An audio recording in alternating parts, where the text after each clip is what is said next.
It started like any other Monday afternoon in downtown Arlington. The sun was high, traffic slow, and the sidewalks bustled with office workers, students, and street musicians. Officer Brent Taylor was patrolling his usual stretch near 5th and Hill, a place known for petty thefts and the occasional parking dispute. That's when he saw her, standing calmly outside a small coffee shop, scrolling something on her sleek digital watch. She wore a fitted navy blazer, black slacks, and low-profile heels. Her posture was confident, and her presence quiet but unshakable. Taylor narrowed his eyes. The coffee shop had reported a shoplifter earlier, and without verifying the actual suspect's description, he made a snap decision. "Ma'am, step away from the building. Hands where I can see them." She looked up, confused but composed. "Excuse me." "No sudden moves. Turn around. Now." She didn't argue. Just lifted her hands slowly, her calm almost unsettling. "Am I under arrest?" she asked as Taylor pulled out the cuffs. "You're being detained for questioning. I don't need to explain until I confirm a few things." He never asked for ID. Never gave her a chance to speak. The moment the cuffs locked, her wristwatch emitted a faint vibration, a barely audible beep that only she could feel. 5 seconds later, half a mile away inside an underground military command center, a red light began flashing on a panel labeled, "Priority Protocol, Echo Charlie 7. An officer monitoring the panel froze. "Sir," he called out urgently. "We just got a Tier 1 distress ping, from a Pentagon-registered biometric device. It's Liv. Arlington. Civilian detainment flagged without clearance." A general nearby stopped mid-conversation. "Whose device?" The monitor zoomed in on the ID code. The room went silent. "Get me the Secretary of Defense. Now." Officer Taylor was oblivious to what he'd just triggered. He was too focused on what he thought was a routine stop. He guided the woman toward his cruiser, reading her basic rights without ever giving her a chance to speak. She remained silent, staring straight ahead, her face unreadable. As he opened the door to place her inside the back seat, she finally spoke. "You should have asked for identification." Taylor gave a scoff. "I don't need ID to question someone loitering, especially if they match a suspect's profile." She tilted her head slightly. "And what profile is that?" He didn't answer. 10 blocks away, Arlington PD dispatch was flooded with a series of encrypted calls routed through secure military lines. A Pentagon liaison called the police chief directly. "This is National Command Authority. You have an officer who's just attained an individual linked to our E7 clearance list. This is not a drill." The chief blinked. "E7? I've never even heard of, you wouldn't. It's above your clearance level. You need to get Officer Brent Taylor on the line. He needs to release her immediately.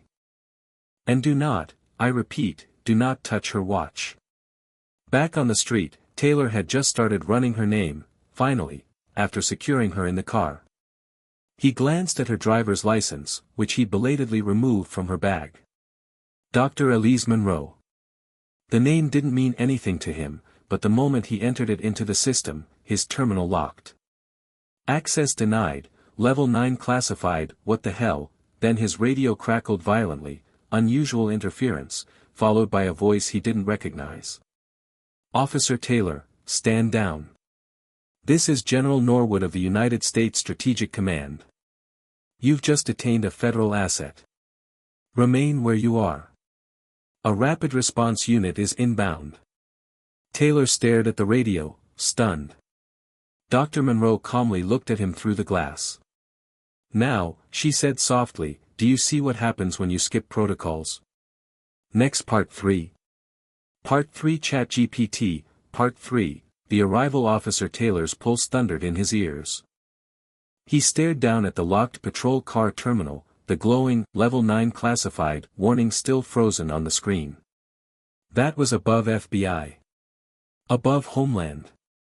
Maybe even beyond anything local police had ever touched.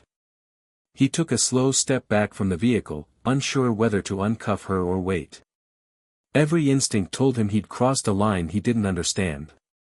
Just then, a sudden gust swept through the street, too strong, too sudden. People on the sidewalk looked up as the low thump-thump of helicopter blades echoed through the buildings. Within seconds, a matte-black military chopper descended onto the intersection, kicking up dust, napkins, and disbelief. Traffic screeched to a halt. Bystanders reached for their phones, but a strange jamming signal had killed all cellular reception. No one could record. No one could live stream. The helicopter's side doors burst open and 5 men in gray tactical suits poured out. They moved like shadows, no shouting, no wasted motion. Each had a small badge embedded with a silver eagle and blue shield. One of them, helmetless and older, approached Officer Taylor directly.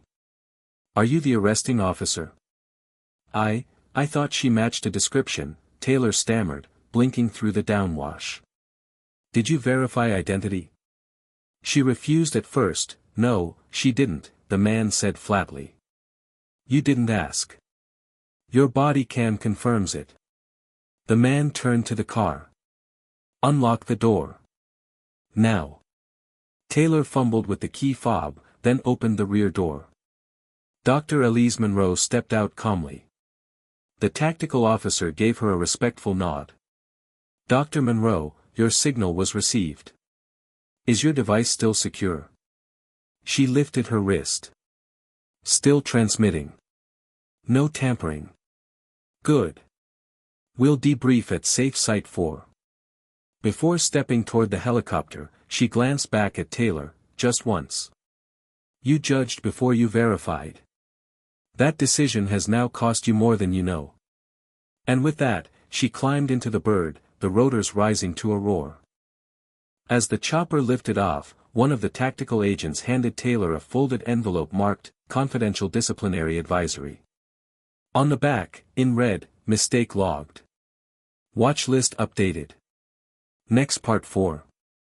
Part 4 ChatGPT, Part 4, Fallout. Officer Taylor stood frozen as the chopper vanished into the clouds.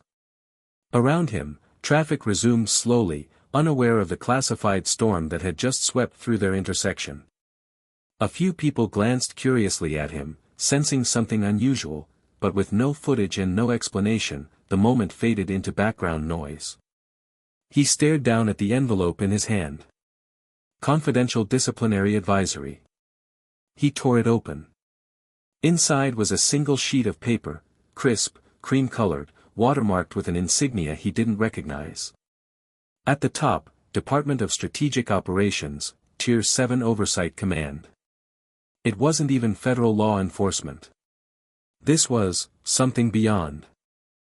2. Officer Brent Taylor, badge number 2874 Re, improper detainment of federal-level operative summary. Your actions on June 9 at 2:12 p.m. resulted in the unlawful detainment of a protected government asset currently serving in a capacity beyond your clearance. You failed to verify identification upon contact, follow established protocols for detainment, de-escalate or seek supervisory guidance. Consequence: you are now subject to internal review by a joint military oversight board.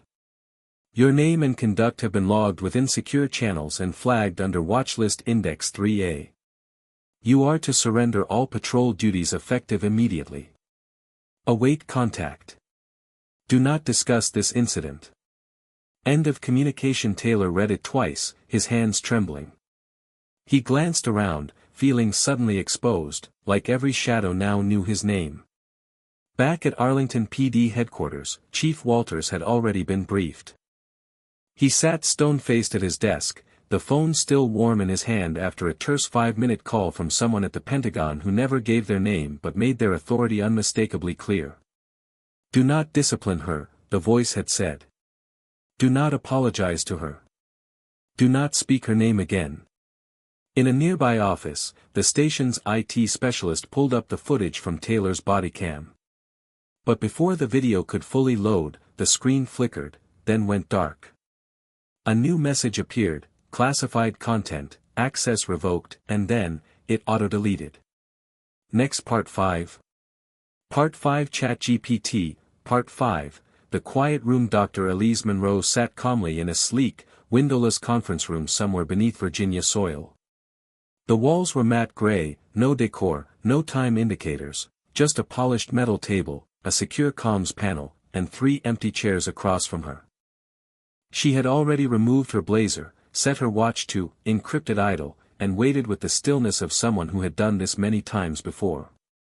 The door hissed open. A woman in uniform entered first, General Dana Kessler, one of only 5 people with direct oversight of Tier 7 operatives. Behind her came a man in a dark blue suit and horn-rimmed glasses, Deputy Secretary of National Intelligence. Last, a plainclothes agent sealed the door and stood silently in the corner. Kessler sat down and slid a folder toward Elise. "Dr. Monroe," she said without preamble, "your emergency ping triggered a national chain of alerts. We scrambled a full rapid response team. You've never used it before. Explain." Elise folded her hands neatly. "I was unlawfully detained. No identification request. Immediate cuffing. Zero threat assessment. Standard assumptions, no due process." The man in the suit raised an eyebrow. "And yet, you didn't de-escalate." "I did," she replied, her voice calm. "By not reacting." Kessler nodded. "You were well within parameters. We confirmed body cam footage, then it was pulled and sealed." "Was the officer flagged?" Elise asked. "Logged. Watch list. He won't get near clearance lanes again." The room fell silent for a moment. Then Kessler leaned forward. "You were in Arlington for a reason. That cafe, Target Recon?" "Yes," Elise said. "Asset number 92 was scheduled to make contact. My presence was compromised before it could happen. Should we abort the mission?" "No," Elise said. "Let the incident cool. I'll reapproach in 72 hours.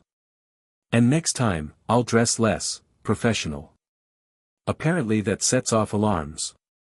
Kessler allowed herself a slight smirk. "Anything else?" Elise looked up. "Yes. If our local departments are still this reactive, then our internal training modules need revision. This is the 5th interference incident in 3 months." The man in the suit sighed. "We'll elevate it." Elise stood, snapped her watch back into place, and headed for the door. Before she exited, she turned slightly. "Let them underestimate me again. I'm starting to enjoy the look on their faces." Next Part 6. Part 6 ChatGPT, Part 6. The watch list. Back at Arlington PD, Officer Brent Taylor sat in a dimly lit conference room, stripped of his badge and sidearm, staring at a laptop that wasn't his. A federal liaison sat across from him, notepad closed, hands folded. No rank. No name tag. Just a face that didn't blink enough. "We're not here to ruin your life, Officer Taylor," the man said. "Then what is this?" Taylor snapped. "I follow my gut on the street, and suddenly I'm sitting across from someone who won't tell me what branch they work for." The man smiled faintly. "It's not your gut that got you in trouble. It's the assumption that you had nothing more to learn." He slid a tablet toward Taylor. On it was a blurry freeze frame of Dr. Elise Monroe's face from the patrol car footage, her expression unreadable. "Who is she?" Taylor asked, more quietly now. "You don't need to know." Taylor sat back. "You're being placed on indefinite desk duty. You'll undergo retraining through a specialized program. You'll be monitored. Your name will not be released publicly, because that's how these types of mistakes are handled." Quietly. Taylor clenched his jaw. "Mistake. Right." The man tapped on the screen, bringing up a second photo, this time a satellite image of a military facility. "You were 30 seconds away from triggering a full-blown military lockdown of an entire grid sector. Had you taken that watch off her wrist, drones would have been deployed. That's not exaggeration. Taylor stared. But, she was never just anything. The man leaned forward, voice low.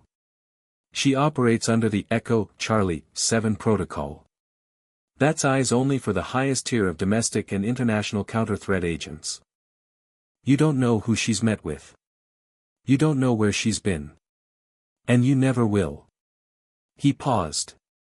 But now she knows you. The words landed like a punch to the ribs. Then the man stood and straightened his coat. Don't worry. You won't be fired. You'll just never get close to a tier-level asset again. You've been marked. You'll feel it in small ways, career stalls, skipped opportunities, new supervisors who never explain why they're cold. Taylor looked down at the tablet. What if I tell someone? You won't, the man said calmly. Because there's no footage. No proof. And no one would believe you anyway. Next Part 7. Part 7 ChatGPT, Part 7, Ripples in the System. 3 days later, Officer Brent Taylor sat alone in his apartment, staring at a wall that used to mean nothing. Now, it felt like it was watching him back. He hadn't been reinstated to patrol. No shifts. No briefings. Just, await reassignment emails and a locked personnel file. He had tried to search Dr. Elise Monroe's name again, both officially and unofficially. Nothing. No DMV records. No property deeds. No public employment history. She had vanished, or more accurately, had never existed in any searchable way. His phone buzzed. Unknown number. He hesitated, then answered. Taylor. A woman's voice came through, soft but clear. You're not being followed, and this call isn't traceable. He froze. It was her. Why are you calling me? To tell you something you won't hear from your department, Elise said. The incident on 5th Street is sealed. You'll never be credited or blamed. It didn't happen. Then why talk to me at all? He asked. Because you still don't understand what you almost disrupted. There was a pause, then her voice lowered. I'm part of a task force created to intervene in threats not covered by traditional security models. Biological, digital, economic, and psychological incursions. We operate without uniforms, rank, or recognition. We don't exist, until someone like you drags us into daylight.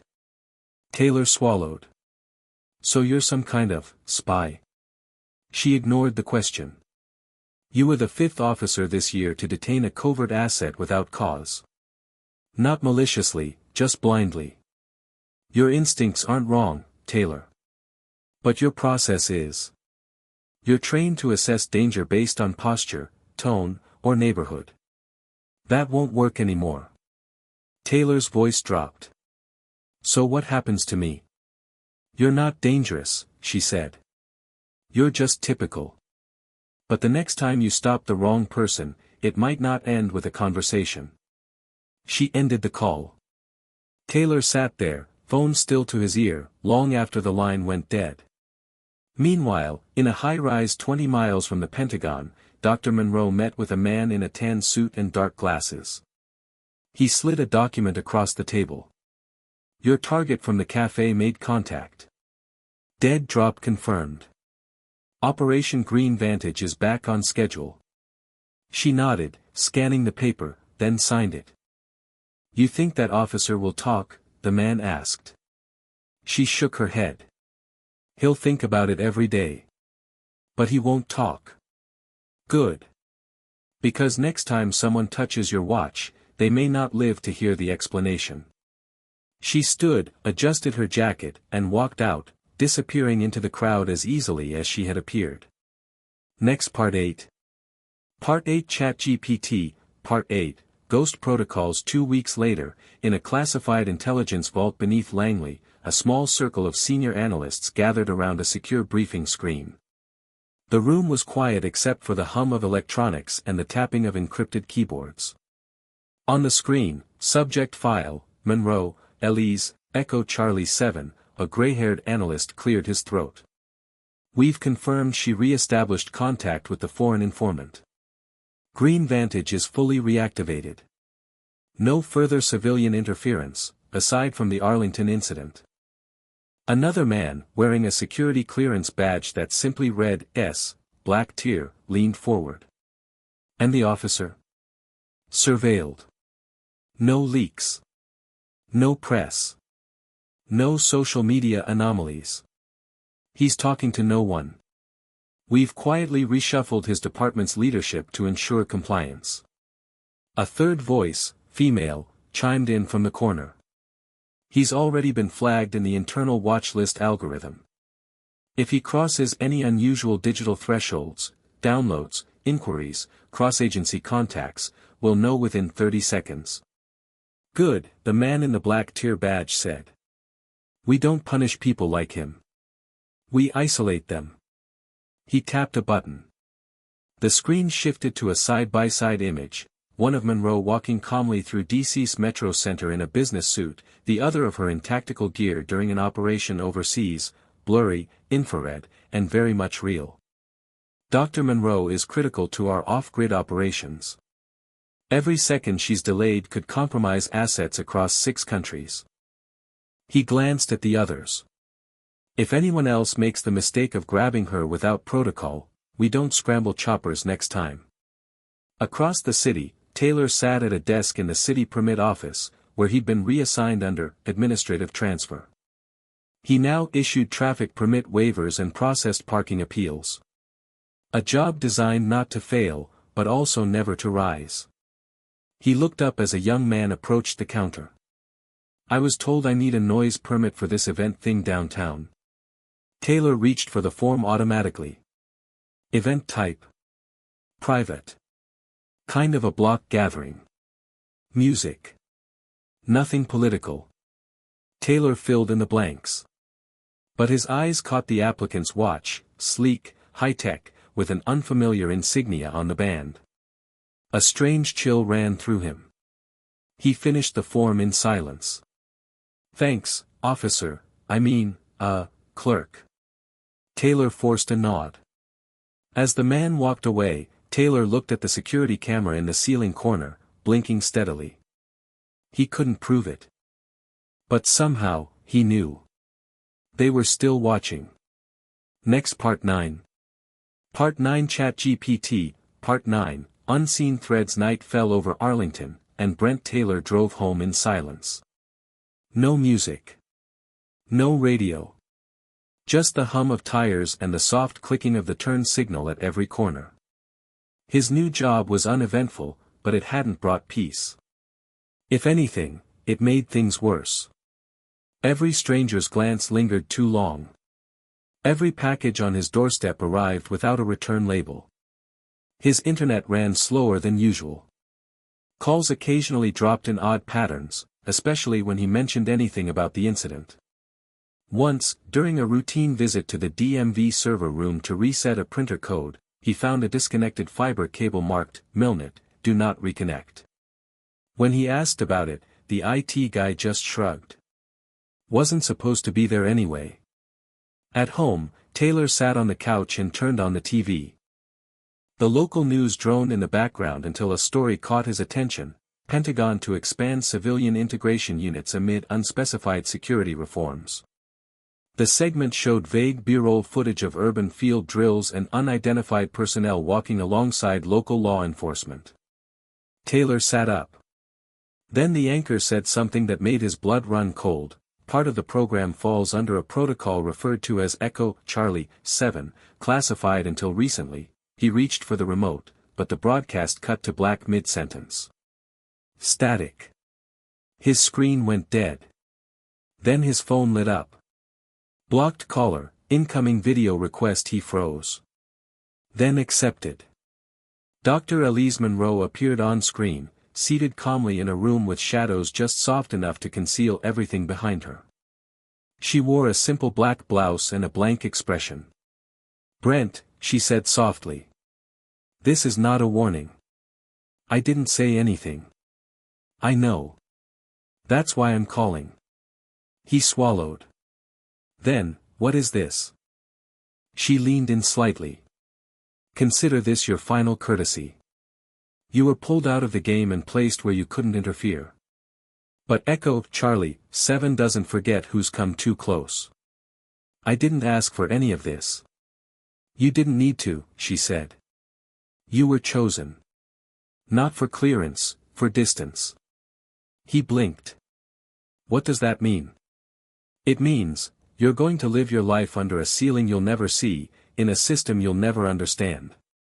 Not because you failed, but because we can't risk you succeeding. She paused, then added gently, you were lucky, Brent. Most never get this close and walk away. The call ended.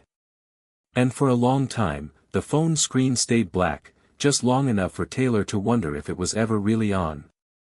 Next Part 10, Final. Part 10 Final ChatGPT, Part 10, The Sealing Weeks Turned into Months. Officer Brent Taylor, now Clerk Taylor, settled into a life that felt like it had been designed for him rather than chosen by him. His days were filled with harmless forms, harmless questions, harmless people. Nothing ever escalated. Nothing ever mattered.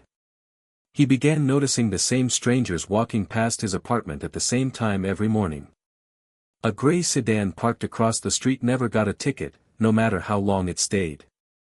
Every once in a while, when he used his ATM card, the screen would freeze, then resume with a silent message he never understood, verification complete. Status, passive. He never mentioned Monroe's name again. Never talked about the helicopter. Never said a word about the watch. But it lived in his mind like a ghost.